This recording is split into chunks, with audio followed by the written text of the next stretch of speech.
Welcome to Story District Presents, a podcast for people who love live storytelling. I'm Amy Sedman, your host, and the director of Story District, a nonprofit in Washington, D.C. that's been dedicated to teaching and showcasing the art of storytelling since 1997. In each episode, we do two things. We bring you a story from one of our shows, and then we meet the storyteller and find out more about what it takes to tell great stories. This season is all about the 7 deadly sins. And today, we bring you a story by Mike Kane about the sin of envy, wanting what someone else has and resenting them for having it. Mike performed this story for a show called Identity Theft, stories about being confused for someone or something you're not.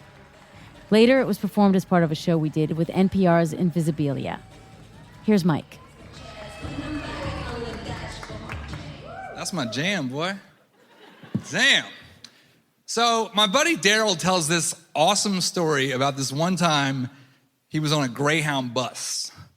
And he's going to South Carolina in the middle of July. It's like sweltering. And they barely get out of the station before the AC cuts out. So they're like 20, 30 minutes down the road.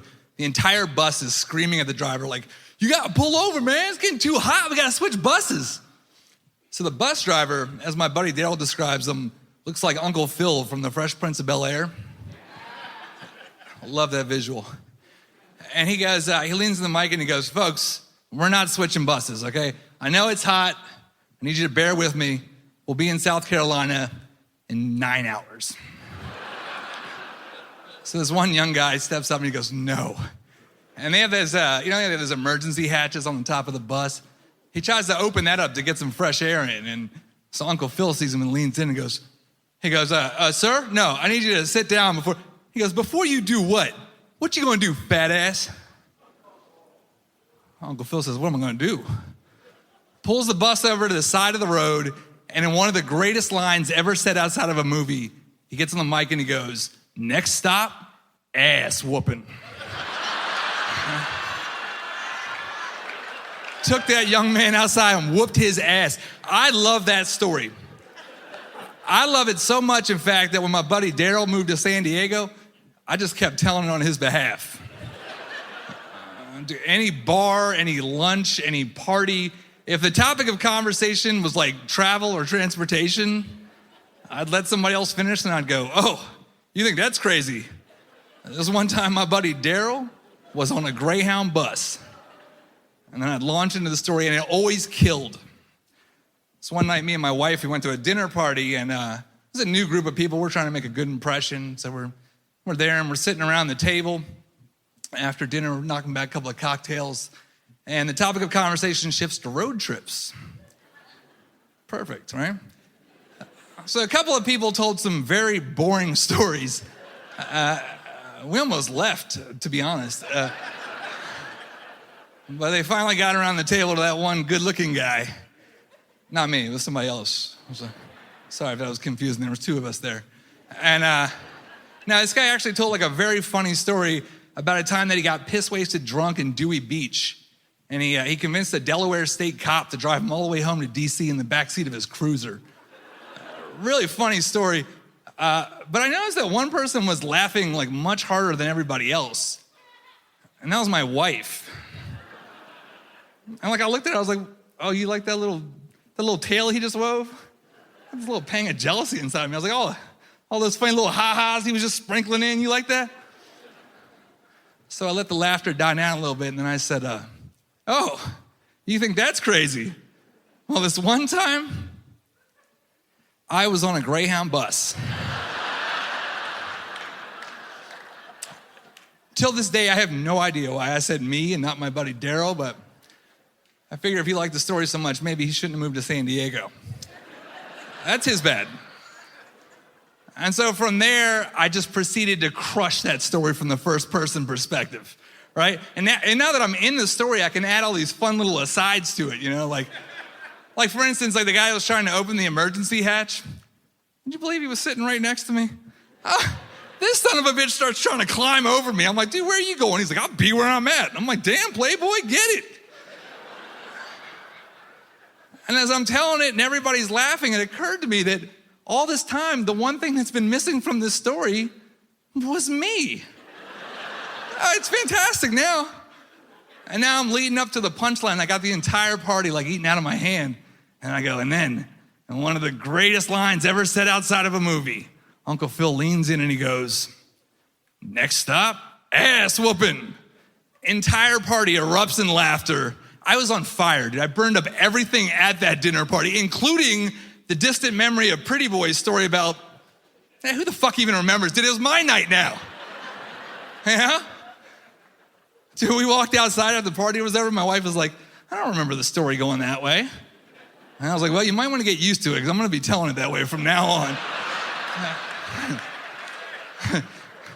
And so for like the next 3 years, that's exactly what I did. Like 25 times I told that story with me in it.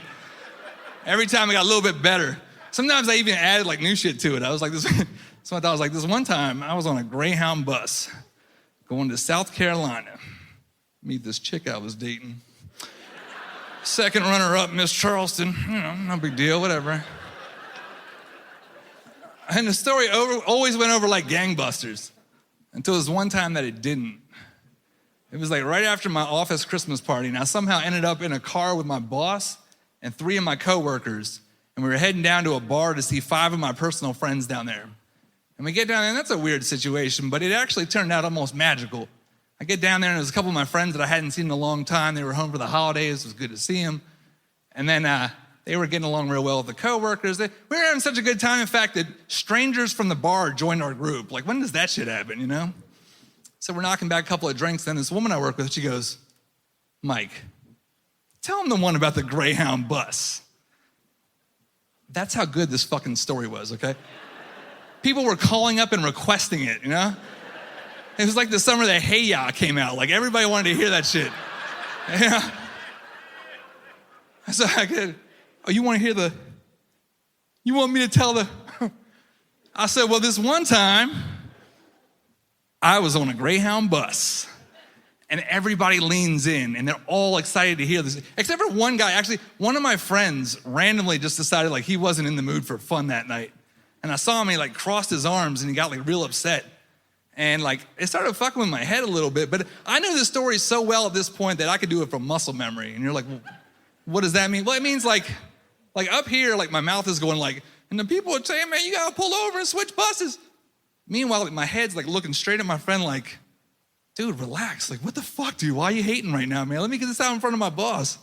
Give me the spotlight. You can have it back in a second, you know? But meanwhile, I'm telling the story better than I've ever told it. Like, I don't even know how other people can hear it because they're laughing so hard.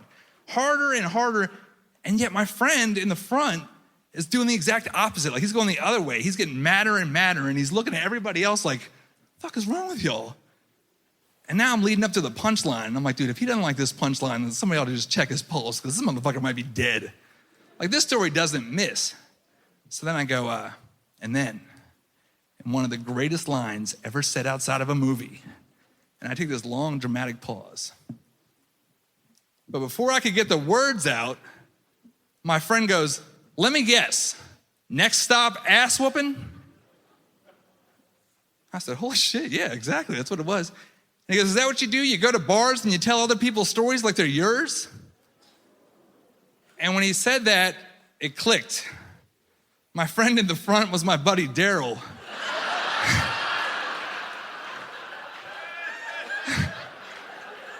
To whom the story actually happened. And you're like, what, you didn't know it was him? No, I knew it was him. I definitely did. I talked to him for like 45 minutes before that, but that's how far I had detached him from the story. Like, it like never occurred to me. In fact, when he said the punchline, I was like, this motherfucker's trying to steal my story. Like, and so now we're just sitting there and like no one's saying anything. And finally my boss breaks the silence. He goes, wait a minute, Mike, this isn't your story? I was like, what? I said, well, it's inspired by true events, like, you know. And Daryl goes, it's not his story, it's my story. You really think Mike could have hooked up with second runner-up Miss Charleston? Are you kidding me? I was like, wait, bullshit. I was like, that was actually mine. Like, I actually added that part. That wasn't yours. And he goes, yeah, but that doesn't mean that it happened. I was like, dude, nobody wants to hear your good points right now, dude. Shut the fuck up. And the awkwardness was so bad that it drove the entire crowd apart. Like everybody went off in a different direction, and suddenly it's just me and Daryl standing there face to face. And he walks up to me, he gets about this close, and I'll never forget this. He goes, you're a bitch. And he just fucking walked past. And that night was the last night that I ever told that story until I told it on stage. And even with my buddy Daryl here tonight,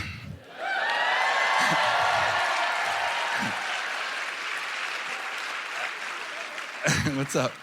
I realized I tell the story a lot better than you do, dude. Now, there's a reason you're on the balcony and I'm on the stage right now, dude.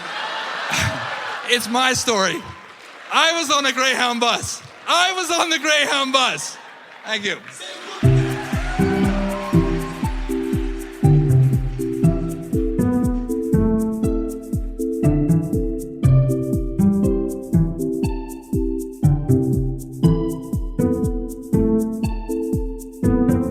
Everybody wants to know, what was Daryl's reaction? Because he didn't know about this, right? Until he heard the story on stage? No, I called Daryl and let him know that I was going to be telling. He was supposed to come to the first Tuesday show, and I called him out there, and I had said, and my friend Daryl's in the crowd tonight. And then I looked around, and if you watch the video, you can see me like freeze, and I'm like, oh shit, he's not it. And then I just like point to some stranger, and I'm like, here he is. He's incredibly shy guy.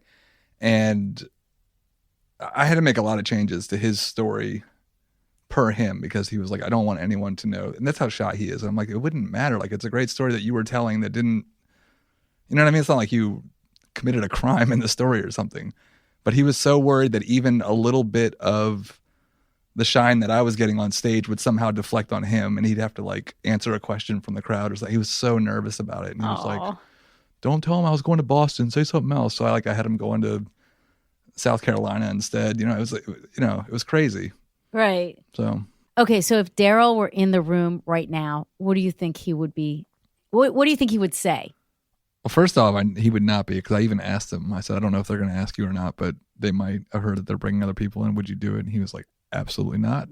So I don't know. He's definitely forgiven me at this point, and we laugh about it sometimes, and we even recount it. And he was like, I let you finish the story.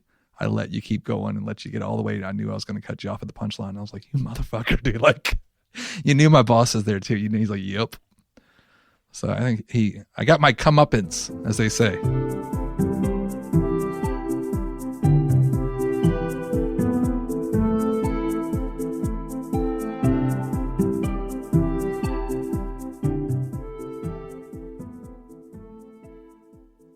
So this season is the 7 Deadly Sins. Mm-hmm. And we picked yours for envy.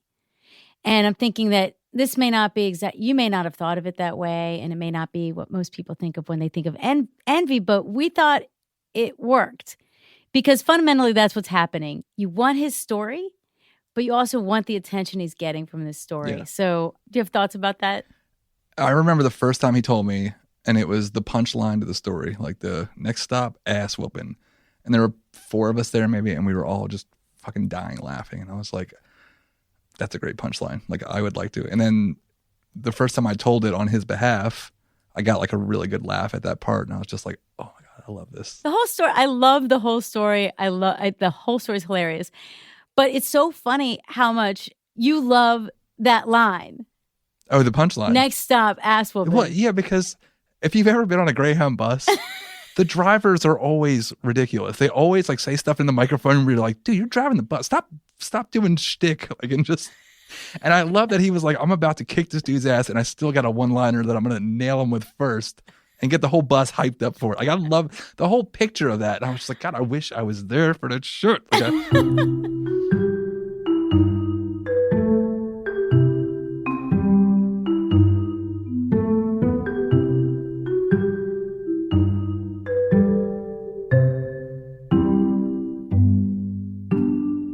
Yeah, I mean, I thought this would be a great story because it's almost like the storyteller's story. To me, it just speaks to something larger, which is this idea that people invent. Like we absorb things and our memories are very unreliable. Yeah. And then we make them so true to our, at some point we believe our own lies. For sure. And so I think it's a really layered, interesting story Right. while being just hilarious. Yeah, no, I totally agree. And there definitely was a point where I was telling that story over and over where I was like, did this shit happen to me? Like I remember there were points like where I would be telling it and be like, no, that's not how it went. Wait, what happened? And I'm like, wait, I wasn't even there. Like none of this makes any sense. I cut it out because I was just short on time. But like in the first version that I had, like my boss had asked me a couple of questions as I was ramping up into the story. And he was like, wait. Was this like when you were younger? And I was like, yeah, sure. Why not? Like, or older, maybe. I mean, it never happened. It doesn't, like, whatever you want for this story, it can happen because it's all bullshit. Like, Okay, but then when you're in the midst telling it, when your friend is there, when Daryl's there, yeah. you say, at least in the story, that you totally forgot. Got through the whole story. Went through the entire story. You knew he was there. Had talked to him, like I said in the story, like I talked to him for 45 minutes about San Diego. I mean, he had moved to San Diego and he'd just come back. We talked about that. We talked about all kinds of stuff. He's a good friend of mine. It just never occurred to me. I was just like, I forgot that you were the one that told me the story because it's been 3 or 4 years. I've told it 40 times since then and somewhere adopted it as my own and added to it, you know.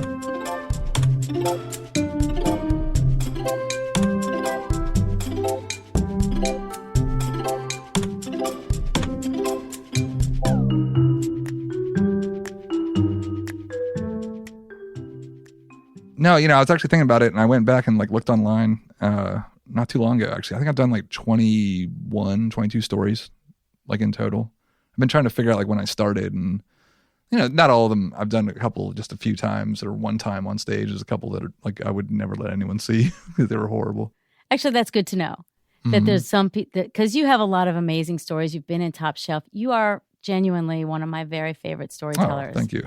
It's true. And you're such a great example to other storytellers. So it's kind of nice to know that sometimes you bomb.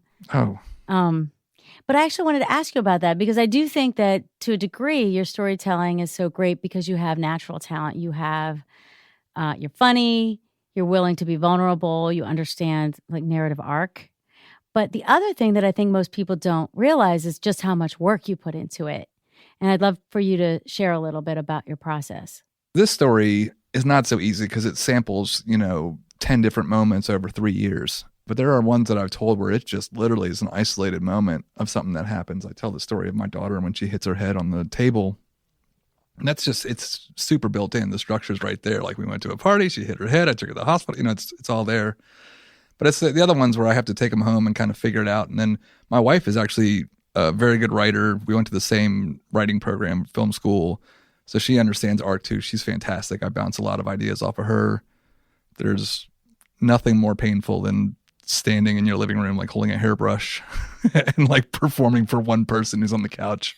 And she's heard it like 8 times and she's not laughing. I'm like, wasn't that funny? And she's like, it's funny. Keep going, So there's a lot of workshopping at home. So do you write it?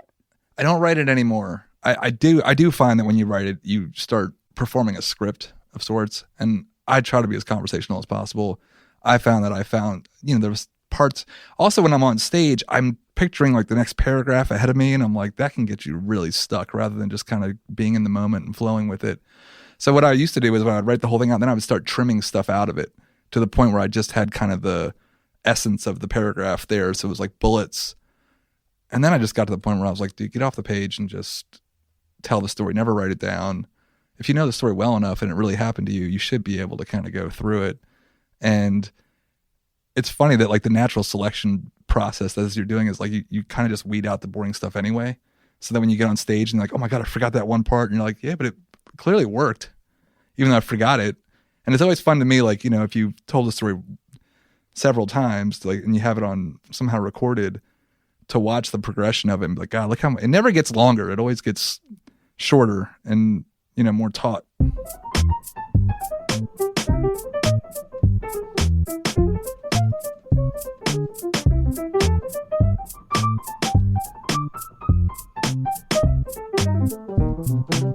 As I recall, we first met about 10 years ago, and your wife, Cindy, signed you up for boot camp, this one-day storytelling class. How did that happen?